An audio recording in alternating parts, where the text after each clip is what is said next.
وعلیکم السلام ورحمۃ اللہ وبرکاتہ۔ تمہارا خط پڑھا اور میں اپنے آنسو نہ روک سکا۔ اے میرے فرزند، خدا تمہیں سلامت رکھے اور غیب سے تمہاری حفاظت کا سامان فرمائے، تمہیں اپنے عہد کا سلطان بنائے۔ میرے فرزند، مسلمان بدظن نہیں ہوتا۔ تمہارے درد کو ہر مسلمان، خواہ وہ دنیا کے کسی خطے میں ہو، آج بھی محسوس کرتا ہے، سوائے منافق کے۔ تمہیں تاریخ سے کچھ آگاہ کر دوں، یہ جنگ آج مسلط نہیں ہوئی، یہ جنگ 14 صدیوں سے جاری ہے۔ میرے فرزند، یہ جنگ بزدلوں کے نہیں بلکہ بہادروں کے حصے میں آتی ہے۔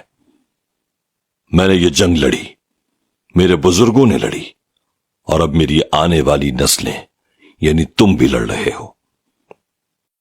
تم ہمت نہیں ہارنا، کیونکہ اللہ نے ہم سے وعدہ کیا ہے، وَلَا تَهِنُوا وَلَا تَحْزَنُوا وَأَنْتُمُ الْأَعْلَوْنَ إِن كُنتُم مُؤْمِنِينَ۔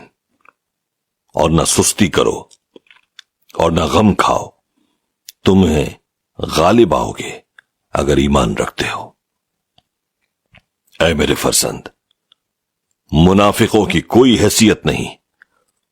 انہوں نے عہد رسالت میں اللہ کے نبی صلی اللہ علیہ وآلہ وسلم سے بھی دغا کیا تھا، یہ تمہارے ساتھ بھی وفا نہیں کریں گے۔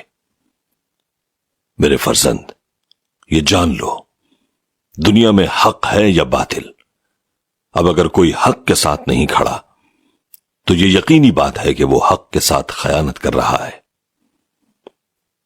اے میرے فرزند، مسلمان کے نصیب میں شکست نہیں ہے، وہ یا تو شہید ہے یا غازی۔ اہل دنیا کے نزدیک فتح و شکست کے پیمانے جدا ہیں، لیکن اللہ کے نزدیک تم ہی فاتح ہو۔ امام علی مقام کی مثال تمہارے لیے مشعل راہ ہے۔ خاندان کے سربراہ سے لے کر کم سن علی اصغر تک سب رسول اللہ صلی اللہ علیہ وآلہ وسلم کے دین پر فدا ہو گئے اور تا قیامت امر ہو گئے، اور تخت کا دعویدار بدبخت صبح قیامت تک ذلت و رسوائی سمیٹ رہا ہے، اور آخرت میں ظالموں کو سخت عذاب ہوگا۔ میرے فرزند، یہ جملہ یاد رکھنا، اللہ سب دیکھ رہا ہے۔ انہیں لگتا ہے کہ اللہ نہیں دیکھ رہا، مگر اللہ سب دیکھ رہا ہے۔ جس دن عدل کی ترازو لگے گی، اس دن تم سرخرو ہو جاؤ گے انشاءاللہ۔ مگر یہ 57 اسلامی ممالک کے سربراہان، سپہ سالار اور ان کے سہولت کار مجرموں کے کٹہرے میں کھڑے ہوں گے، اور پوچھنے والا ان سے پوچھے گا، کیا تم نے یہ آیت نہیں پڑھی تھی؟ وَمَا لَكُمْ لَا تُقَاتِلُونَ فِي سَبِيلِ اللَّهِ وَالْمُسْتَضْعَفِينَ مِنَ الرِّجَالِ وَالنِّسَاءِ وَالْوِلْدَانِ الَّذِينَ يَقُولُونَ رَبَّنَا أَخْرِجْنَا مِنْ هَذِهِ الْقَرْيَةِ الظَّالِمِ أَهْلُهَا وَاجْعَلْ لَنَا مِن لَّدُنكَ وَلِيًّا وَاجْعَلْ لَنَا مِن لَّدُنكَ نَصِيرًا۔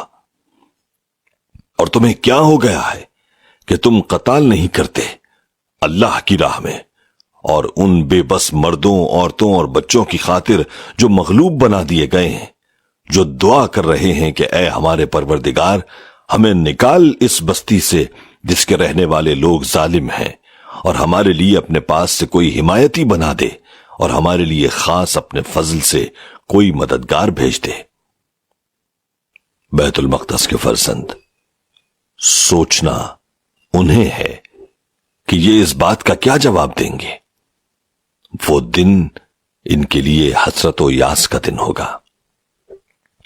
میرے فرزند، دیکھو ہمارا رب ہم سے کیا کہہ رہا ہے۔ الذین آمنوا یقاتلون فی سبیل اللہ والذین کفروا یقاتلون فی سبیل الطاغوت فقاتلوا اولیاء الشیطان ان کید الشیطان کان ضعیفا۔ ایمان والے اللہ کی راہ میں لڑتے ہیں اور کفار شیطان کی راہ میں لڑتے ہیں، تو شیطان کے دوستوں سے لڑو، بے شک شیطان کا داؤ کمزور ہے۔ یہ جہاد ہمارا اعزاز ہے اور اعزاز پیشانیوں پر چمکتا ہے۔ ہر کسی کے نصیب میں یہ اعزاز نہیں۔ اس دن جب لوگوں کے ندامت سے سر جھکے ہوں گے اور مجرموں پر فرد جرم عائد ہو چکی ہوگی، تمہارے چہرے انشاءاللہ منور ہوں گے۔ میرے فرزند، یہ جنگ تمہیں خود لڑنی ہے۔ چند باتیں جو تمہارے توسط سے ساری امت کے مسلمان بچوں کو بتانی ہیں، وہ غور سے سنو۔ علماء اسلام سے وابستہ ہو جاؤ، علماء حق کی کتب پڑھو، خوب علم حاصل کرو۔ یہ بچپن کے وہ دن ہیں جس میں تمہاری تربیت ہونا ہے۔ تمہارے ماں باپ اور اساتذہ کی اہم ذمہ داری ہے۔